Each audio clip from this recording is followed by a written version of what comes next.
매월 첫째 주 일요일에 하는데 이번 달에는 설이 끼어서 첫째 법회를 못하고 오늘 이렇게 하게 되었습니다. 양해를 부탁드리고, 병신년 새해가 늦었지만 우리 봉헌사 불자님들 또 사부대중 모두가 건강하시고 또 여러분들이 뜻하시는 모든 일들이 성취되기를 빕니다. 감사합니다.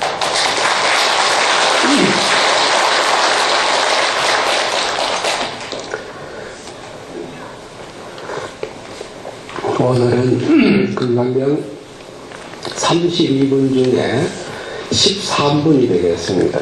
13분. 제목은 여법수지분이라 이렇게 되어 있습니다. 여법수지분. 여법이 법다의 수지라는 것은 받아서 내가 실천에 옮긴다. 가진다는 것은 실천에 옮긴다. 이런 뜻입니다. 근데 여법이 정말로 법답게 내가 부처님의 말씀을 받아가지고 그것을 실천에 옮기는 것이 어떤 것이 여법한 것이냐. 거기에 제목에 붙어 있듯이 법다움이란 명상에 집착하지 않는 것이니 이를 받아 가져야 한다. 명상에 집착하지 않는 법을 받아 가져야 한다 했으니까 여러분들이 지금 생각하고 부처님의 말씀을 알고 익히고 행동하는 모든 것들이 명상에 집착이 안 되어야 하는데 다 집착이 되어 있습니다.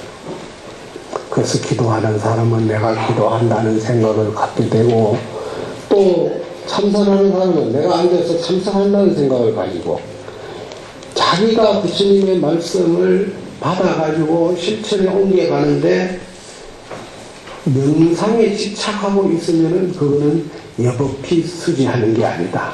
이걸 지금 부처님께서 이 건강경에서 말씀하시고자 하는 내용입니다. 그렇다면 우리 불자들이 정말로 명상에 집착하지 않는 여법한 그런 법을 받아서 가지는 것이 일생을 통해서 내가 부처님 제자가 되어가지고 죽을 때까지 몇 번이나 여법한 그 가르침을 받아가지고 실천에 옮겨왔느냐 한번 반성해 보세요. 우리는 이 건강경의 내용이 어려운 게 아니고 이것을 실천하는데 어려운 거예요. 명상에 집착하지 않고 실천한다는 게 그거 쉽지가 않잖아요. 응? 그래서 오늘은 법다움이란 명상에 집착하지 않는 것이니 이를 잘 받아 가져야 한다. 그러면 경문의 내용을 우리가 같이 한번 읽고 야부스님의 해석에 같이 공부를 하겠습니다. 모두 따라 하시기 바랍니다. 그때의 수보리가 부처님께 사루어 말하되 세존이시여 마땅히 어떻게 이 경을 일응하며 우리들이 어떻게 받들어 가져야 합니까? 부처님이 수보리에게 이르시되 이 경을 건강반야 바라밀이라 이름할 것이며 이 경의 명자로서 너희들이 받들어 가져야 하나니라. 여기에 핵심이 뭐냐 하면은 수보리가 부처님의 이 사급의 법문을 듣고서 뭐라고 변명을 붙여야 합니까 하니까 건강반야 바라밀이라고 이름을 하라 해놓고는 명자로서 너희들이 받들어 가져야 한다 이랬죠. 근데 앞에 제목에는 여법수지라는 것은 명상에 치우침이 없는 법을 가져야 하는 것이 진짜 수지하는 것이다 했는데 왜 부처님이 마지막에 변명을 말씀하시면서 명자로서 받들어 가져야 한다 이런 말씀을 왜 하셨어요? 그건 뭐냐 하면 방 안에 들어가려면은 방문을 열고 문지방을 넘어야 들어가지 어떻게 들어가겠어요? 그러니까 방 안에 들어가는 사람이 문지방을 넘어서 들어가는데 그야말로 문지방이 방 안이 아니라는 걸 알아야 되는데, 다시 말해서 명자를 통해서, 즉 부처님의 49년 동안 설법하신 그 명자를 통해 가지고 내가 부처님의 법문을 잘 듣고 이해하고 실천에 옮기고 나면 나중에 그 명자를 버려야 돼요. 거기 집착을 안 해줘요. 근데 아직 우리는 미계중생이에요. 아직까지 금기가, 지혜가 발달되지 못한 중생이니까 우선은 이 문자로 되어 있는 견문을 읽고 외우고 열심히 하다 보면, 수지 독송을 하다 보면 본 뜻을 알게 돼요. 그때는 이 견문이 필요 없는 거예요. 그래서 여러분들이 지금 매월 금강경 독송 참여하시죠? 그 열심히 읽어요. 열심히 읽고 하다 보면은 반야성이라는 것이 뒤에도 나옵니다만은 이 문자를 통해서 반야를 여러분들이 취득하게 돼요. 깨닫게 된다고. 그때는 굳이 문자가 필요 없는 거예요. 그래서 성가에서는 뭐라고 하냐면 불림 문자 견성성불거라거든. 성불을 하는 사람은 자기 성품을 봐가지고 부처가 되는 사람은 불림 문자라. 문자를 세우지 말아라. 문자를 고집하지 말아라. 응? 문자를 통해서 그 뜻을 알아야 되지 그 문자에 집착하지 말라 이 말이에요.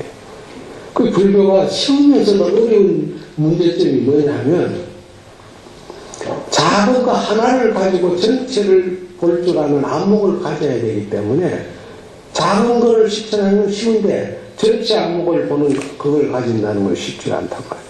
그래서 불교가 어려운 거예요. 그 여기서는 부처님께서 금강반야바라밀이라고 이름을 붙이고 명자로서 너희들이 잘 받들어 가지라 이렇게 해놓으니까 야구스님이 거기다가 뭐라고 해석을 붙이냐 하면 금일 소출 대우라. 오늘은 작은 일로 나왔다가 큰 일을 만났다.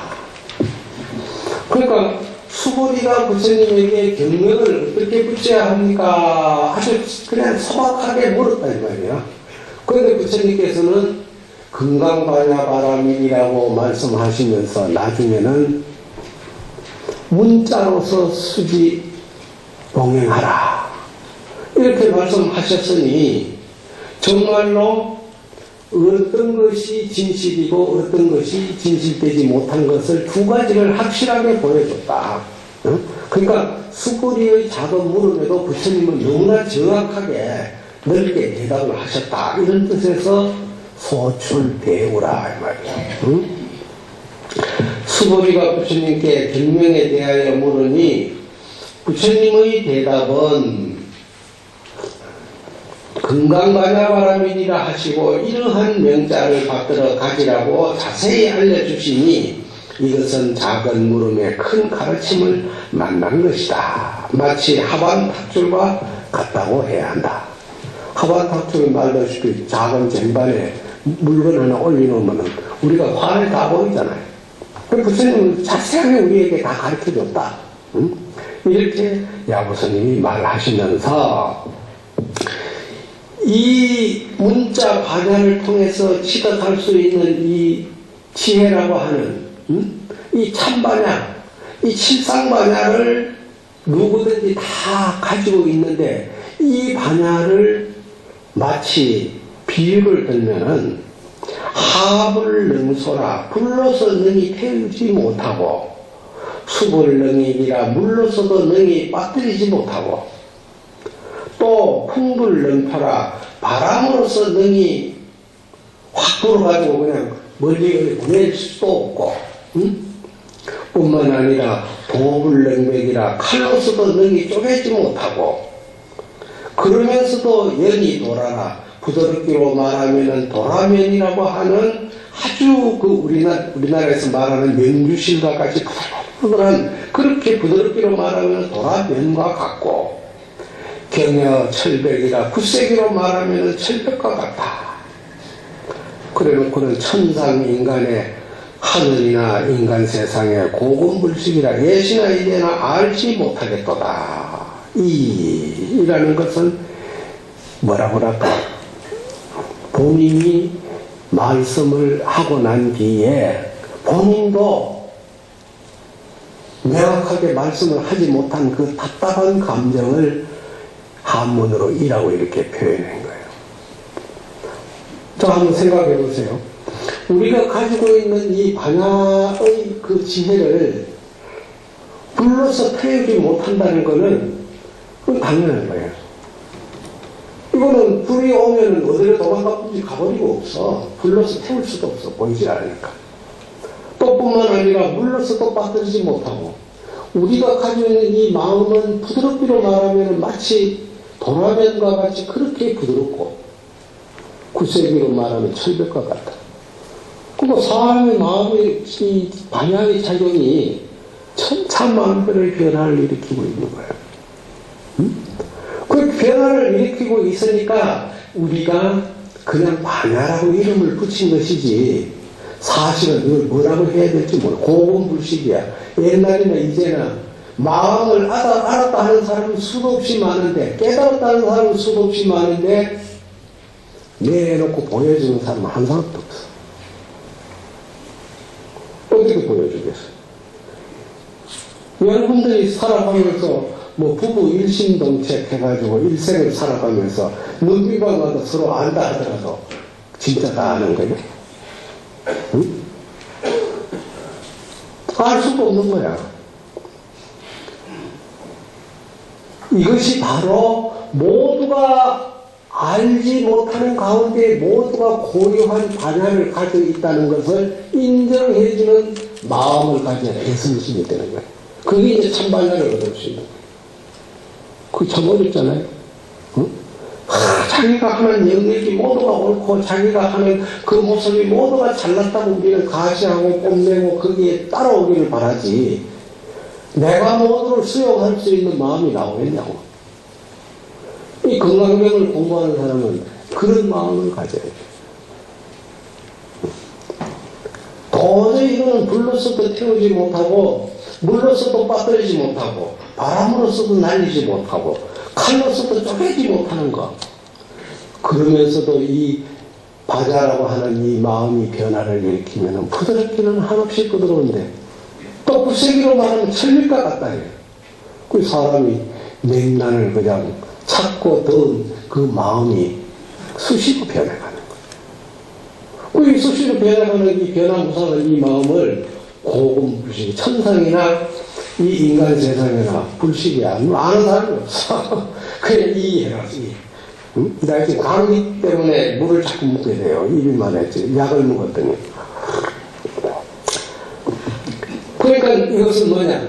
자기가 자신을 이 경문을 통해서 많이 독송을 하면서 어느 순간에 자기 반야를 찾아내야 돼요. 손가락을 통해서 달을 보듯이 이 경문, 문자 반야라고 하는 이 경문을 수기 독송하면서 자기 마음 반야를 찾아내야 돼요. 그렇게 그 찾아내기만 하면은 그때부터는 여러분들은 행복한 거예요. 정말 행복한 게 뒤에 나옵니다. 보면 반야는 어떤 바깥 물체에도 변하지 않으면서도 묘형이 있어 물에 응하기도 한다. 이러한 깊은 이치는 정식으로 헤아리기가 어렵다. 또한 무서운 불과 물, 바람이 어찌할 수 없으며 날카로운 칼로서도 쫓을 수가 없다. 이렇듯 반야의 체성은 부드럽기로 말하면 도라의 천과 같고 굳세기로 말하면 철북과 같은 것이다. 그러므로 건강경의 가르침을 여급히 받아가지는 공덕은 말로서 다할 수 없으며 오로지 받아가지는 자만이 스스로 느끼고 깨닫는 것이다. 그러니까 건강경을 10번 읽은 사람하고 100번 읽은 사람하고 우리가 읽은 거는 똑같은 것 같아도 본인이 읽어보면 10번 읽었을 때하고 100번 읽었을 때하고 느낌이 달라요. 그건 본인들만 아는 거예요. 그래서 이 경을 금강경을 수지독성하는 이 부분을 많은 불자들이 또 불교 의식 속에서 빠뜨리지 않고 하는 이유가 여기에 있어요. 응? 지혜를 얻기 위해서. 지혜를. 응? 또 한 번 경문을 읽어보겠습니다. 까닭이 무엇인가 하면 수보리야 불이 반야바람이라 설한 것은 반야바람이 아니기 때문입니다.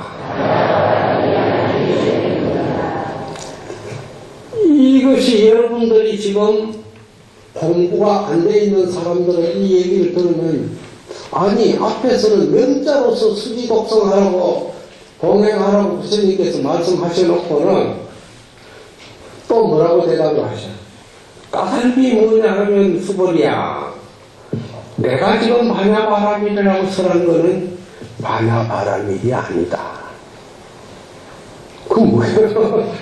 그러니까 반야바라밀이라는 문자 반야를 통해서 그것을 확실하게 깨달으면 그 문자를 버려야 된다. 왜? 반야라 바로 그 지혜는 문자에 소속되어 있지 않다 이 말이야.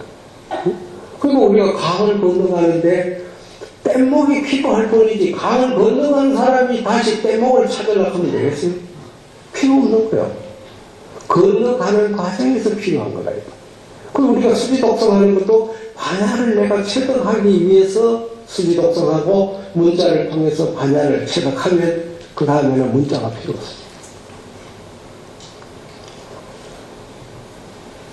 이것이 경뿐만 아니라 우리가 살아가는 인생살이의 삶의 모든 세계관, 인생관이 전부 이렇게 돼요. 다시 말해서 하나하나의 개체를 인정하면서도 그 개체는 영원한 게 아니다. 언젠가는 소멸된다. 그 소멸되면 뭐냐? 그 개체가 하나하나 있었던 그 이름만 남을 뿐이다. 이름만. 우리 속담에 뭐 범은 가죽을 남기고 사람은 이름 남긴다고. 이름 안 남긴 사람 어디 있어요? 다 남겨. 그런데 그 이름이라는 자체가 흠명이야. 누군가가 나에게 붙여줬으니까 그게 내 실체로 나는 알고서 착각을 하고 살아가잖아요. 응? 자, 여러분들이 가정에 가장 부모가 있습니다. 그럼 아들, 딸이 있단 말이에요. 그럼 자식이라고 하면은 아들, 딸 관계없이 다 뭉뚱그려서 하나로 보는 거예요. 그런데 그걸 쪼개면 아들, 딸로 나눠져.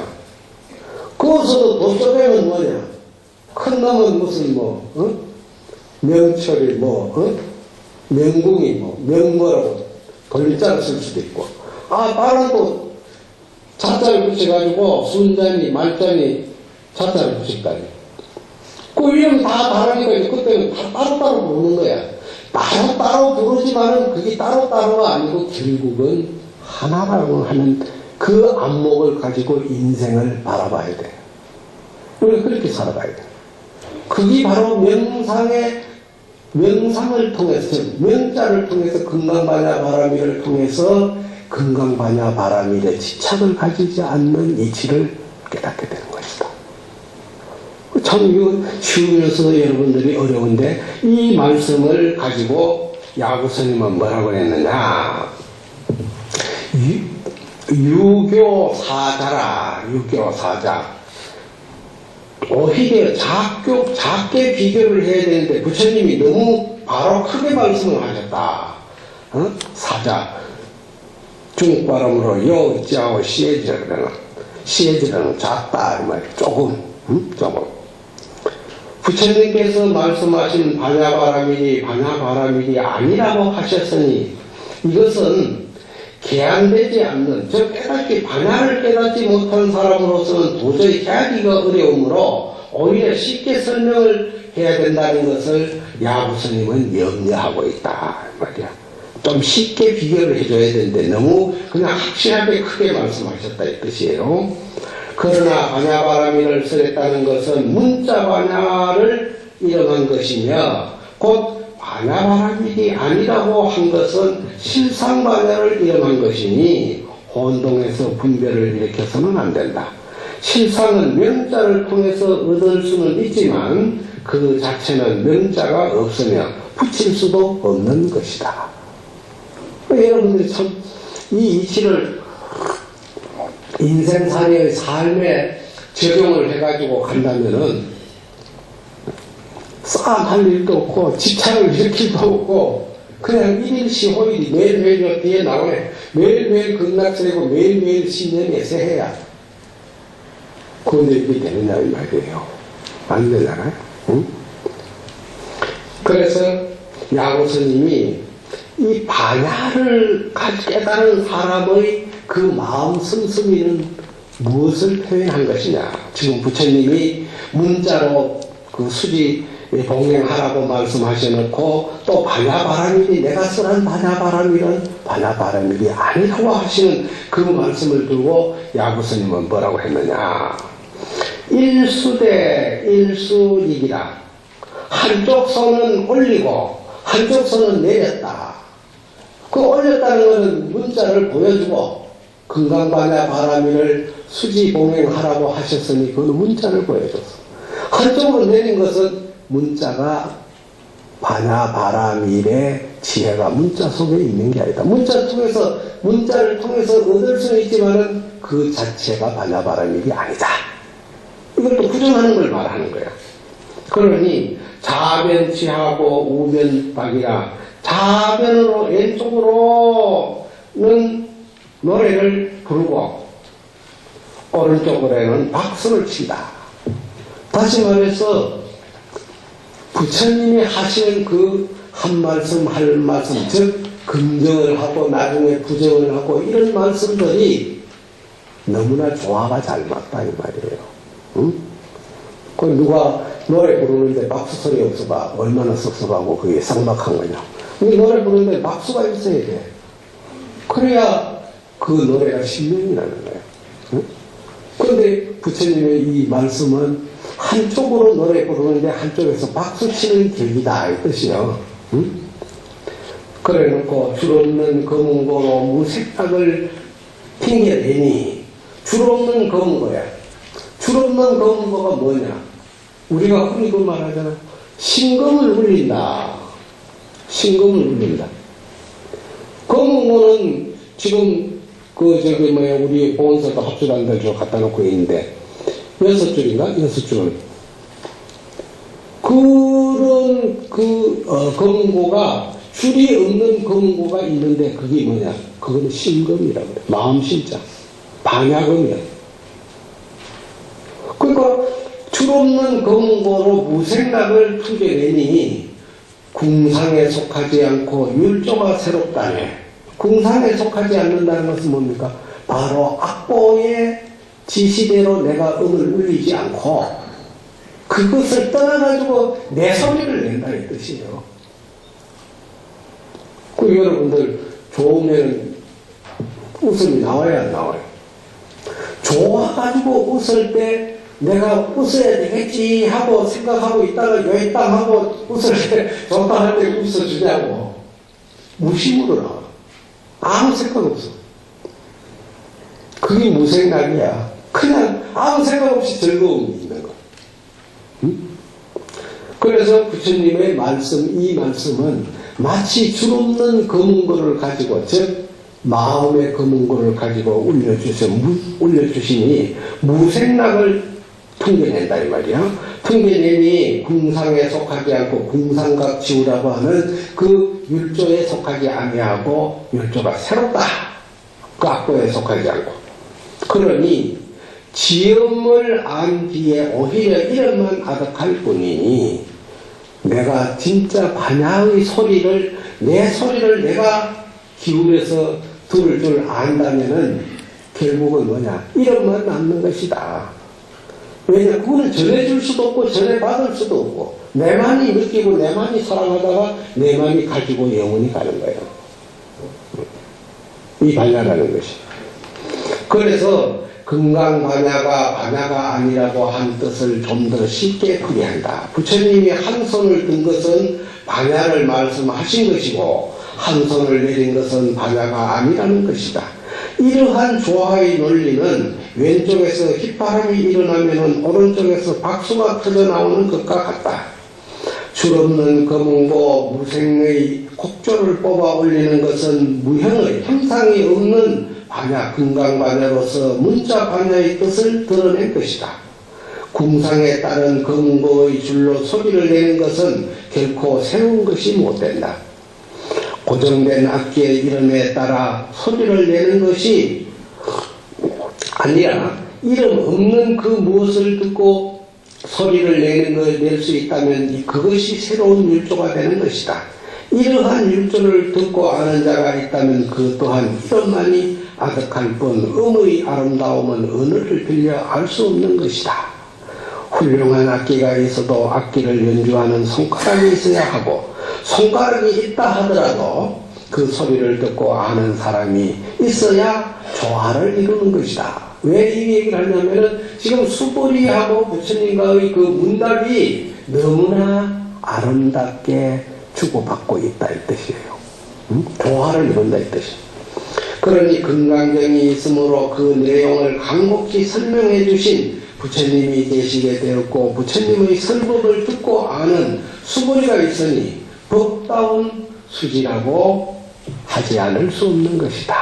그 여법히 수지한다는 것은 아까 얘기했듯이 문자 반야를 통해서 금강반야의 그 이치를 내가 깨닫고 나면은 거기에 집착을 일으키지 않는 마음을 가져야 한다.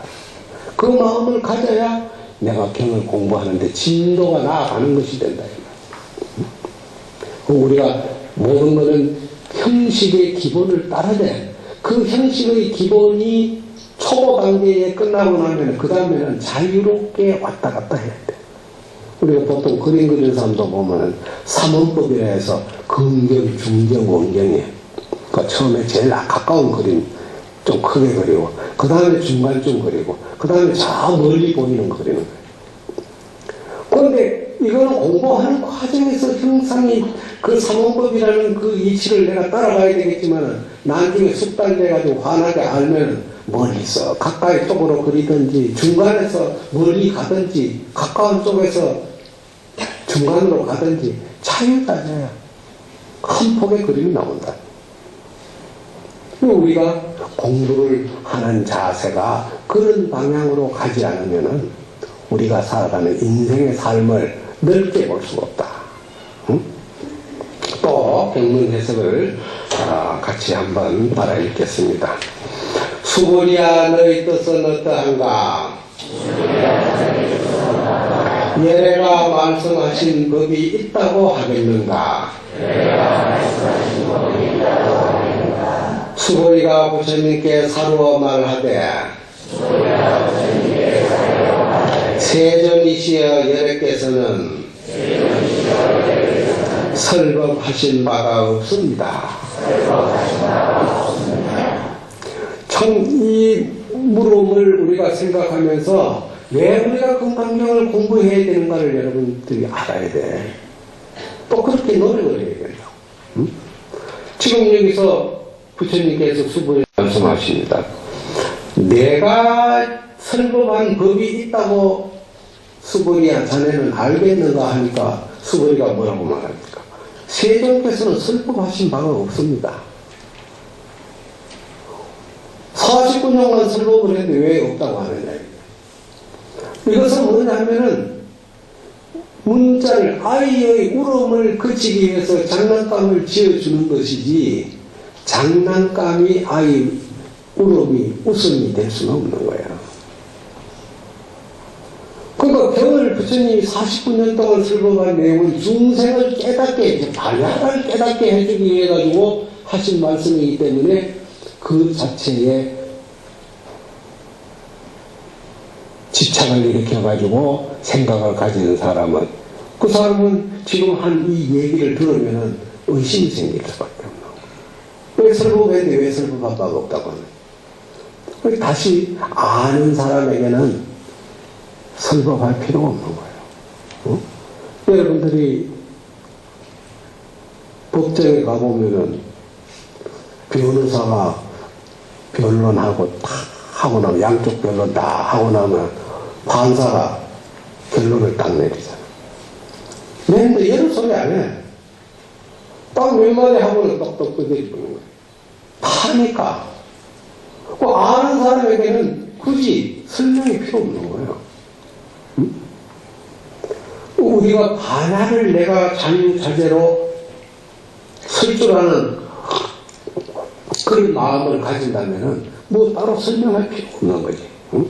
그러니까 지금 야구 스님이 이 부처님께서 수보리에게 이렇게 물음을 던져놓고 수보리가 설법하신 바가 없습니다 하고 이 대답을 유도한 이 모습을 보고 야구 스님이 우리에게 하는 말이에요. 저성저성하라. 소리를 낮게 하고 소리를 낮게 하라. 너무 이거는 그냥 엄청난 말씀이기 때문에 이 중생들이 잘못하면 못 알아듣겠다 이거야.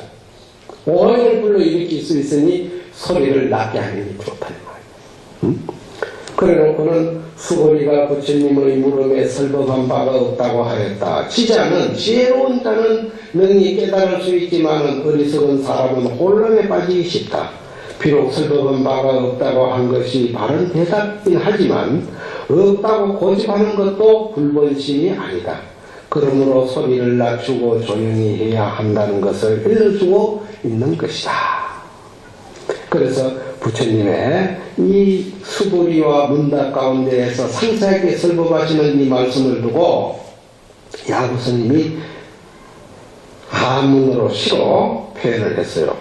입초 부인이 불라에 하니 이도 서교에 수마사라. 풀밭에 들어가서 사람을 찾으니 어찌할 수 없네. 날카로운 칼을 풀고 날카로운 칼로서 풀을 베고 손으로 만지나니 수연 출입이 무정직이라. 비록 그렇지만은 출입에 종적이 없구나.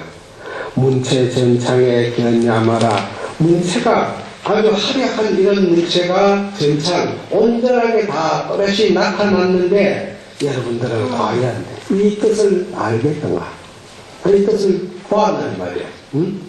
그러니까 부처님의 49년 설법은 중생을 위한 것이지만 최후 인멸하실 때에 이름도 한마디도 한 일이 없다고 하셨으니 언어를 통해서 뜻을 나툰 것일 뿐 명자의 치우침을 경계한 말씀이다. 본래 청정 없이는 중생인 자포를 사랑한 일도 없고 그렇다고 없다고 고집을 한 일도 없으니 풀 가운데 불성을 찾는데 방해롭지 않다는 것이다.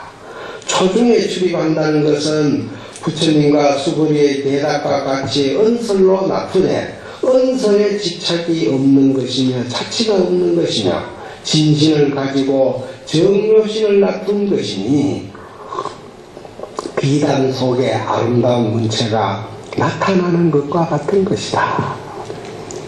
그러니까 이 지금 부처님과 수보리의 문답을 보면서 야구 스님이 평을 이렇게 하는 거야.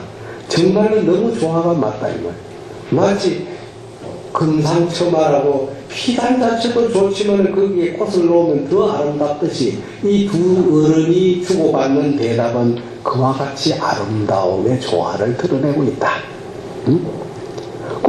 이 부처님과 수보리가 문답을 주고받는 이런 마음으로 이런 반야심으로 여러분들이 인생을 살아갔다면은 인생 삶이 우리 살아가는 이 자체가 새길 수밖에 없어요. 응? 다시 한번 경문을 읽어보겠습니다. 따라 하시기 바랍니다. 수보리야 너의 뜻은 어떠한가? 삼천대천세계에 있는 티끌먼지가 많다고 하겠는가? 수보리가 말하되 심이 많다고 하겠습니다. 세존이시여 수보리야 모든 티끌먼지를 예배가 말했지만 티끌먼지가 아닌 것이며 이름이 티끌먼지라 하나니라. 열애가 말한 세계도 세계가 아니고 이름이 세계일 뿐입니다. 자, 이 금강경의 그 요점은 바로 형상을 통해서 형상이 없는 반야를 내가 체득하고 나면은 그 형상이 있고 없는 거하고 아무 장애를 받지 않는다 이 뜻이야. 장애를. 응? 그야말로 이 그릇이 언젠가 세월이 가고 가면은 이거 부서지고 부서져서 먼지가 되겠죠. 응? 이게 영원히 존재할 수는 없는 거란 말이야. 그런데 그 문지가 되었다고 해서 아무것도 없다고 할 수 있느냐 이게. 그것도 그 문지를 뭉쳐가지고 그릇을 만들면은 또 형태가 나타나. 없어져도 없어지지 않는 이치를 여러분들이 알면은 내 것이다 하는 이 집착이 안 생기는 거예요. 우리가 살아가는 이 삶 속이 생존 경쟁이라고 하는 이유가 뭐냐? 경쟁. 다툰다는 것은 뭔가 상대를 이겨야 되는 거야. 응? 그런데 상대를 이기고 난 뒤에 과연 여러분들은 어떤 결과를 가져옵니까? 이기고 나봐야 결국 내한테 남는 거는 이름만 남는 거야. 내가 가지고 있는 이 마음은 그 마음은 아무 관계가 없는 거야. 그래서 불교는 넓은 세계관이 정립이 돼야 돼요. 불자는 큰 마음으로 살아요. 큰 모습으로 살아요. 이게 참 쉬우면서도 우리가 어려워. 그러니까 이렇게 지금 세계가 아니라고 부처님께서 이렇게 그 말씀을 하시니까 야구 스님이 뭐라고 말씀하셨느냐? 남선부주의 북울단을이다. 남선부주. 경전에 보면은 이 우리가 살고 있는 이 우주 중심에 큰 세계가 내군되어 있다는 거예요. 그게 이제 동서남북을 나누는데 이 중앙에는 거대한 승산이라고 하는 그 중심의 축에서 동쪽에는 신성주라는 세계가 있고 또 남쪽에는 승부주라는 세계가 있다. 남쪽에는 또 서쪽에는 우화주라는 세계가 있다. 북쪽에는 울다룰이라고 하는 세계가 있다. 그런데 이렇게 이름이 각각 다른 동서남북의 세계가 존재하고 있지만은 이것이 그 이름은 이름일 뿐이지 그 이름이 그 세계를 정말로 대변할 수 있는 상황은 아니다. 왜 그러냐?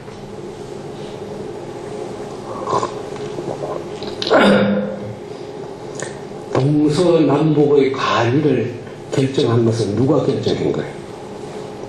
네? 그럼 사람이 인간이에요.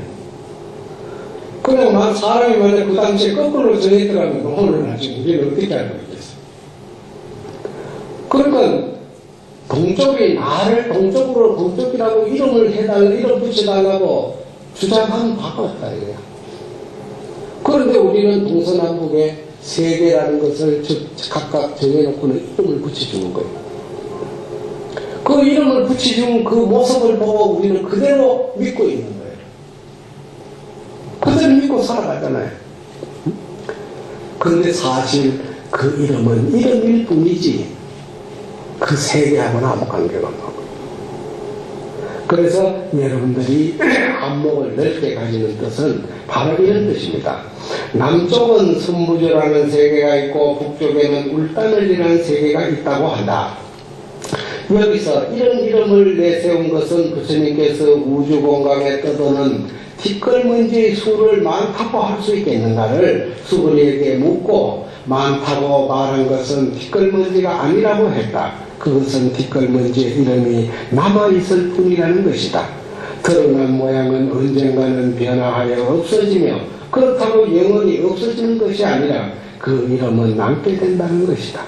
그러므로 세계가 실상반야의 자리에서 본다면 세계라 할 것이 없지만 중생의 소견으로는 세계라는 이름이 남아있게 마련이다. 티끌먼지가 본래 아닌 줄을 알 것 같으면 진진이 즉 티끌먼지마다 정묘신이 되고 또 세계가 아닌 그 본래의 이치를 알게 된다면 진짜 세계가 한국국이 되는 것이니라. 따라서 남쪽의 선부주의 세계나 북쪽의 울타르의 세계가 본래 아닐진데 이름이 있음도 무슨 해로움이 있겠는가. 그러니까 동서남북의 세계를 정해놓고 이름을 각각 붙여줘도 정말로 그 이름이 본래 존재하는 이름이 아니라는 이치를 여러분이 알면은 그 이름 붙여도 아무 상관없어요. 그런 사람에게 구애됨이 없다 이 말이에요. 응? 그래서 이런 자유자재하는 반야심의 그 슴슴이를 두고서 야구 스님은 지금 뭐라고 얘기를 하느냐. 두 지천의 각 답지라. 머리는 하늘로 향해 있고 각 답지라. 다리는 땅을 밟고 있어. 기적 손이요 본적 수라. 배가 고프면은 밥을 먹고 피곤하면은 잠을 잔다.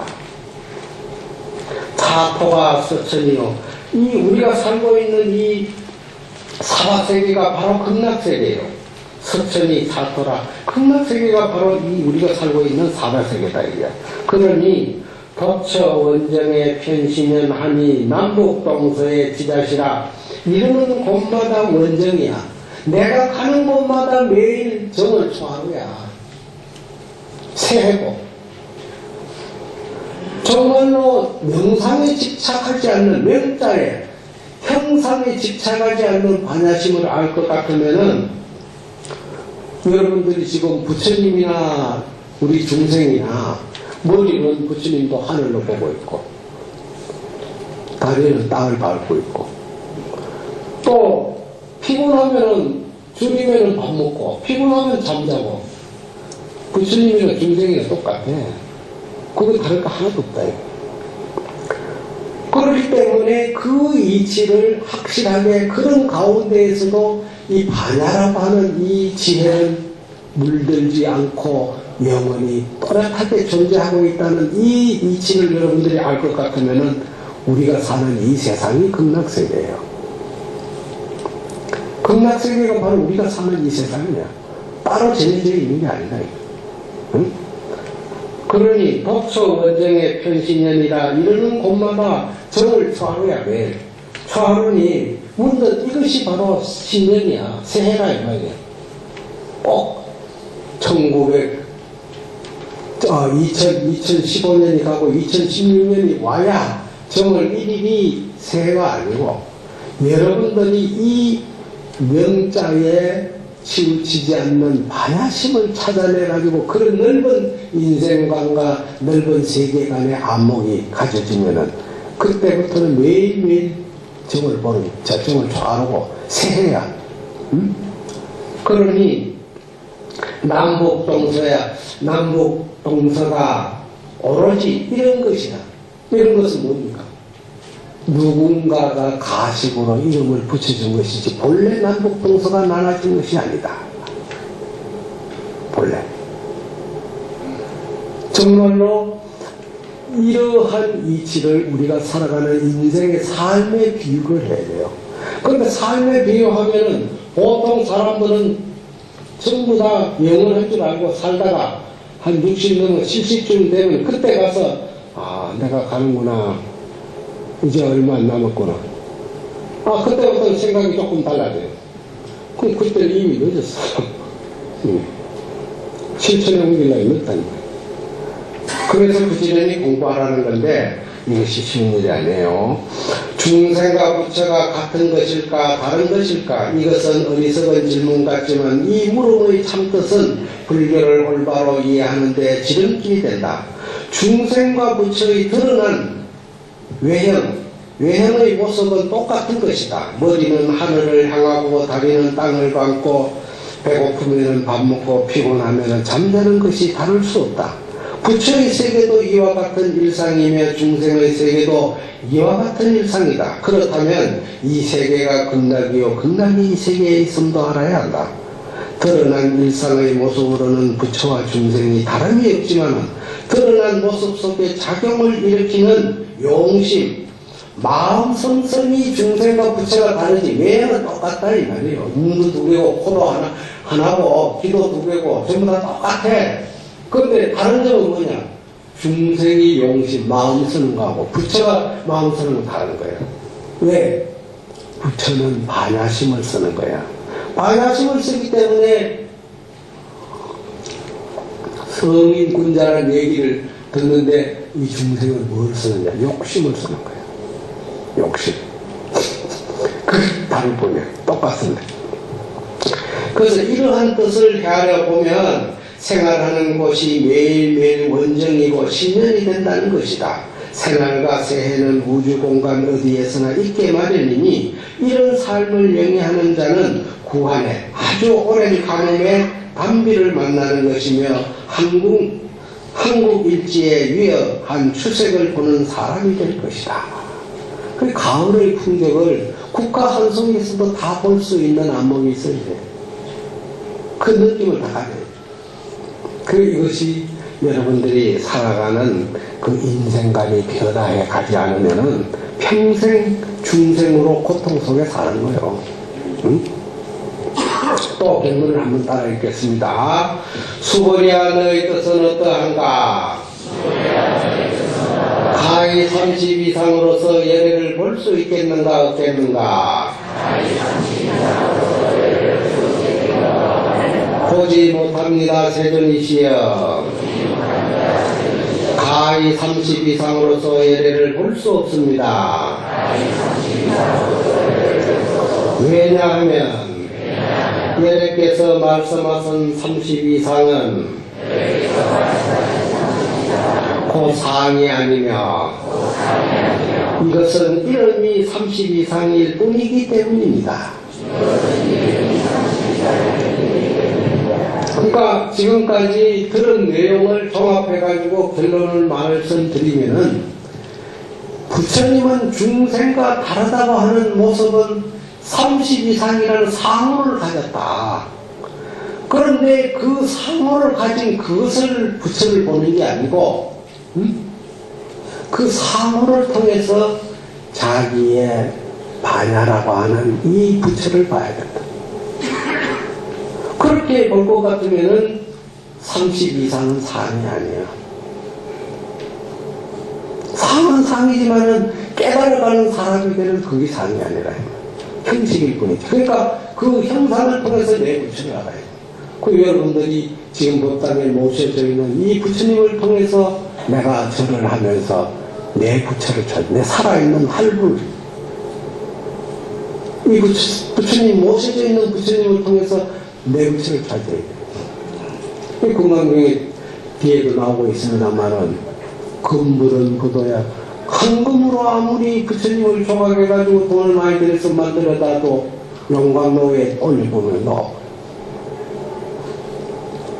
목불은 부도야. 나무로 만든 부처는 불에 가서 올려보면 다 버려. 이불은 부도수야. 흙을 이겨가지고 부처님의 형상을 만들었다 하더라도 그 형상을 물 위에 올려두면 녹아버려.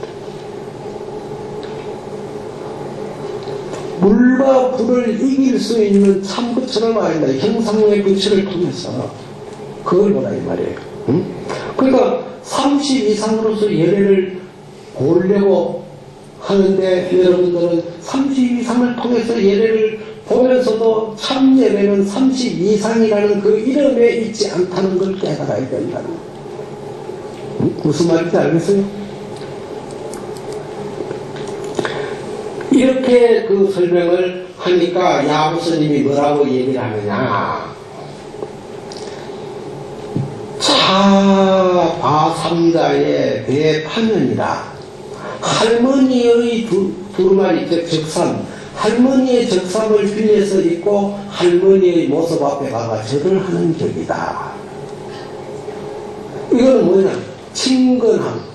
너무나 부처님이 수고리의 물음에 대해서 친근하게 상세하게 말씀을 잘 해주셨다.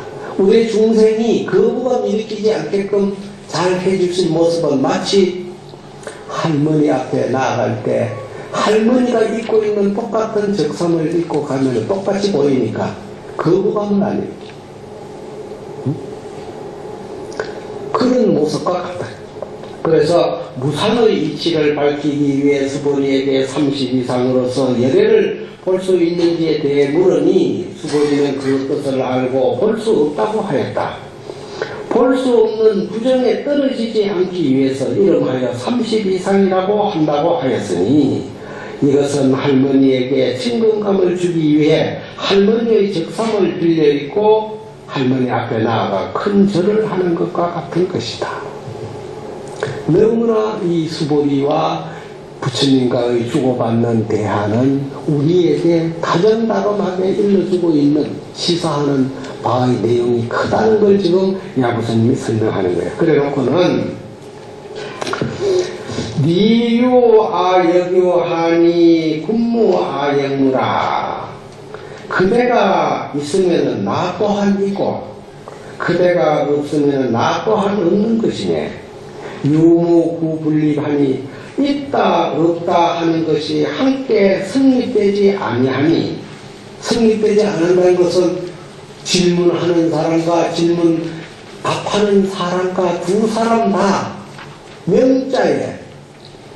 문자에 치우치지 않는, 형상에 치우치지 않는 그 마음을 가지고 있으니 구분립이라는 것은 서로의 뜻을 내세우지 않는다 이 말이에요.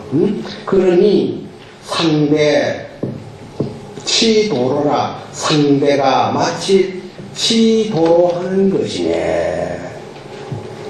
이건 뭐냐면 부처님과 수보리가 주고받는 그 대화가 마치 30 이상이라고는 상호에 치우쳐서 하신 말씀 같지만은 나중에는 상호로서 예례를 보지 못한다고 수보리가 말을 하니까 상대가 구분립이야. 서로 자기 주장만을 내세우지 않는 거예요.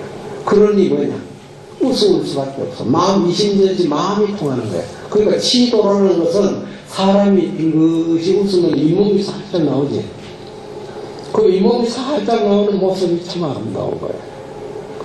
응? 마치 수보리와 부처님과 주고받는 대화는 그런 모습이더라 이 말이에요. 야구선님이 그 평을 이렇게 해놨어요. 응? 수보리와 부처님의 대화 내용이 유무에 치우치지 않았다는 것이다. 따라서 무언의 설이 도로와 같다는 것이다. 도로라는 것은 이 몸을 드러내서 살짝이 웃는 모습입니다. 서로의 뜻을 이해하는데 언어를 빌리지 않아도 웃음의 표정만으로 의사전달이 가능하기 때문입니다. 깨달음의 경계를 알 수 있는 것은 오로지 깨달은 자만이 알 수 있는 것이다. 그것은 할머니의 마음을 읽고 할머니의 나이에 절을 하는 것과 같은 것이리라. 자, 또 한 번 읽겠습니다. 수보리야, 만약 선남자 선여인이 있어 항아사 등의 신명으로 보시하더라도 다시 이 경속의 사구계를 받아 가져서 다른 사람을 위하여 해설해주면 그 복이 참으로 많은 것이 되나니라. 여기서 지금 부처님께서 또 말씀하시기를 항하사와 같이 모래 강가에, 저 겐지스 강가에 모래와 같이 그렇게 많은 사람들이 자기 목숨을 바쳐서 온갖 정성을 다 바쳐가지고 보시를 한다 이거예요. 그렇게 보시하더라도 결국은 내가 지금 이 수보리와 이 부처님과 주고받는 이 사국의 견문을 해설해주는 그 법문만큼 미치지 못한다. 그게 더 수성하다. 그럼 여러분들이 금강경 법문 한번 들으면 나 이해도 못하고 그러니까 뭐 들을 필요 있냐 하지만 한 번 듣고 두 번 듣고 듣는 그 공덕은 물질로서 수많은 물질로서 보시하는 그 공덕이 미치지 못한다 해서 부처님이 이렇게 말씀하시는 거예요. 이러한 말씀을 두고 야부스님이 뭐라고 했냐, 양체 일세 두 가지 빛깔로서 한 가지로 자라나네. 일세 이사이라는 말이 경계한다, 뭐 다툰다, 자랑한다 여러 가지 뜻이 나옵니다만 어쨌든 부처님은 신명보시를 말씀하시면서 그 신명보시보다는 사국의 수지독성하고 그것을 남에게 일러주는 보시 공덕이 더 크다.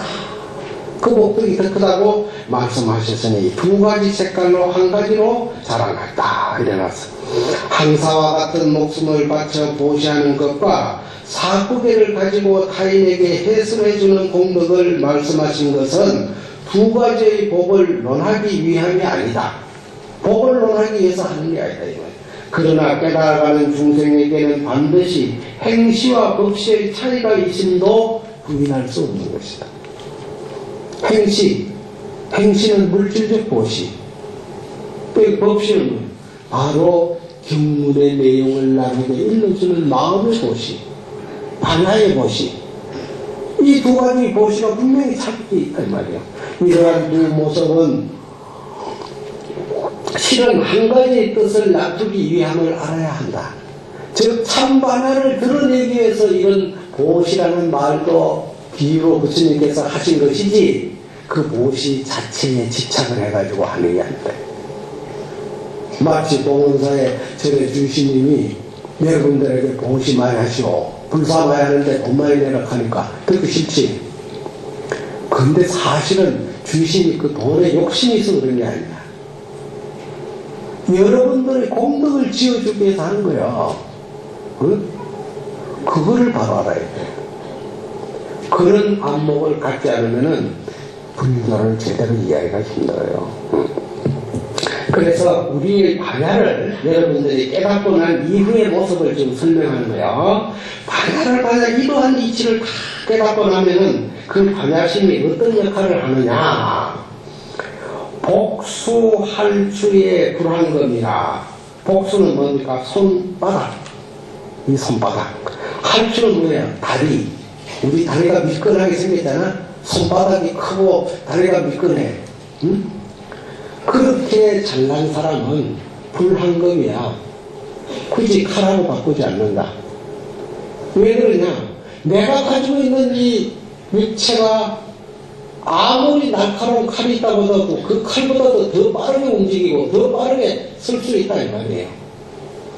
응? 반야를 가진 사람은 무기를 들고 남을 괴롭히지 않아. 반야가 무기야. 그 모습을 보고는 야고스님이 복수할주의 불황금이라고 그랬어.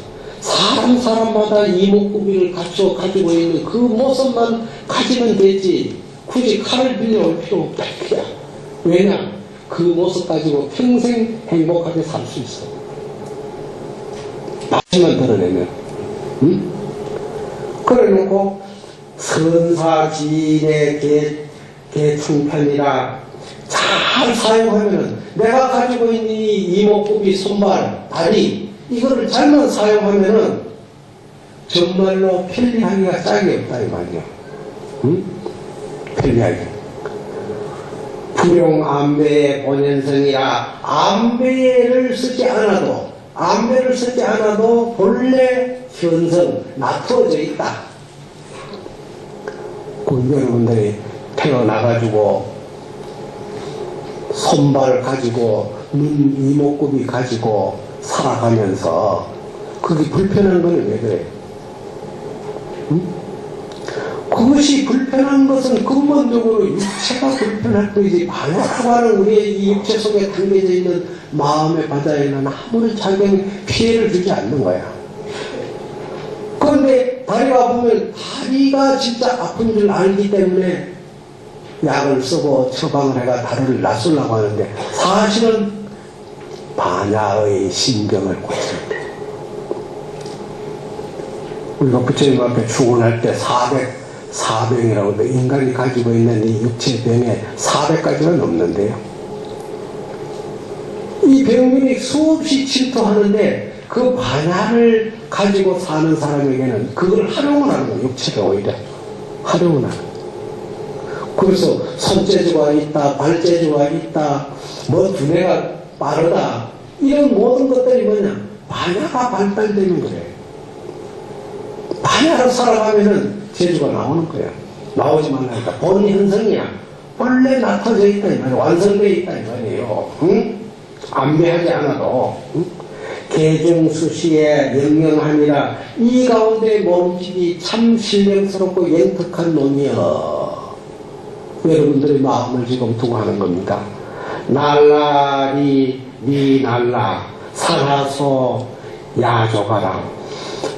누구에게 빌리지 않고도 자기가 가지고 있는 육체를 편안하게 자유스럽게 활용을 해서 반야로 살아가는 사람에게는 정말로 날라리 니 날라 춤춘다면 소리 지르는 거 좋아가지고 좀 춤추는 게 있잖아요. 그러니까 산하서야 산에 꽃들은 웃고 있고 야조가라 저 들판에 새들은 노래를 부르고 있고 극락이 바로 이게지. 이거 외에 무슨 극락이 왜 있냐고. 여러분들 한번 생각해봐요. 이 삶이 극락이에요. 우리가 살아가는데 서천이 따로 있는 게 아니라 이 자체가 점포가 이게 그야말로 중생세계의 이 사바세계가 서천 점포다. 응? 그러니 이런 사람에게는 자시 여덕이하고 수처 살바하라. 이러한 때에 덕이 뜻을 얻을 것 같으면은 자기가 따라가는 곳마다 안 되는 게 있다. 살바, 성취, 속성취.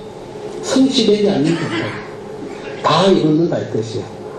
업한 송과 미끈한 망치로, 여기서 미끈한 망치라는 말은 우리가 몸이 그런 게 자기 몸이 타고난 그 모습을 말하는 거야. 다리. 칼과 바꾸지 않나니 잘 부리는 사람 모두 다 편리하네.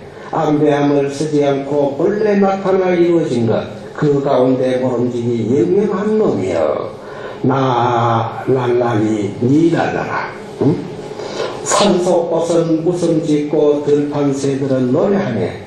이럴 때 뜻을 얻을 것 같으면은 가는 곳마다 살바한다네. 전부 다 뜻대로 성취된다 이게야. 그래서 근기가 미열한 중생은 일용사의, 우리가 일상생활하는 사의 모두가 반야묘용이므로 내가 배고프면 밥 먹고 피곤하면 잠자는 이 마음 자체가 반야묘용이야. 묘용이므로 다시 수단의 방편을 가장할 필요가 없다. 그러므로 개개인이 가지고 있는 선발과 재주로서 자제함으로 본분의 신금을 따로 찾을 필요가 없다는 것이다. 행주, 자와, 의묵, 동정 속에서 영특한 성령을 가진 사람은, 즉 반야성을 가진 사람은 급여의 노래인 날라리, 니 날라를 부를 수 있는 것이다. 여기서 급여라는 것은 뭐냐? 어느 곳에 구속되지 않고 집착하지 않고 자유자재하는 그 마음을 말하는 거야. 이러한 경계에 살아가다 보면은 산속의 꽃들과 들판에 나는 새들이 모두가 묘용의 아름다운 소리와 모습이 아닐 수 없다. 이런 경계를 아는 사람을 과량이라고 한다. 과량은 뭐냐? 그 모양, 양이라는 것은 사람의 육체를 말하는 그 양으로서 헤아릴 수 없다. 왜냐? 육체가 큰 사람은 마음이 크고 육체가 작은 사람은 마음이 적은 게 아니라 육체가 큰 사람이든 육체가 작든 이 반야묘용은 다 들어가 있어. 다 작동을 똑같이 일으키고 있는 거예요. 평등하게. 그래서 육체라고 하는 이 외형의 집착을 일으키지 말아라. 반야묘용심을 가지고 여러분들이 살라고 노력을 해야 된다. 계리봉무에 원자가하니 공중수건이 강한명 이로담마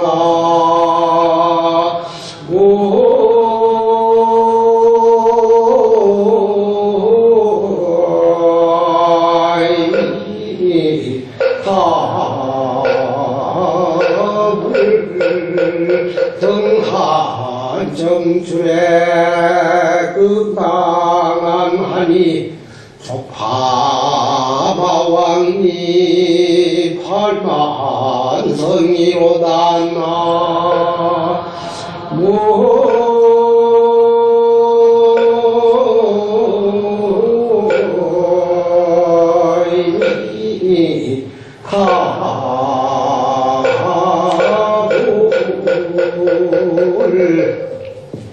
수보리와 부처님과 이 문답하는 문자방언을 통해서 실상방언을 드러내고자 하는 이 이치를 여러분들이 알 것 같으면은 부처님이 49년 동안 설법한 바가 없다고 하는 얘기도 아무런 장애가 받지 않아. 구애됨이 없어. 틀린 게 아니란 말이야. 응?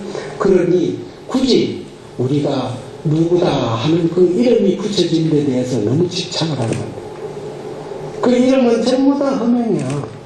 응? 이게 컵이 태어날 때 내가 컵이라고 불러달라고 합니까?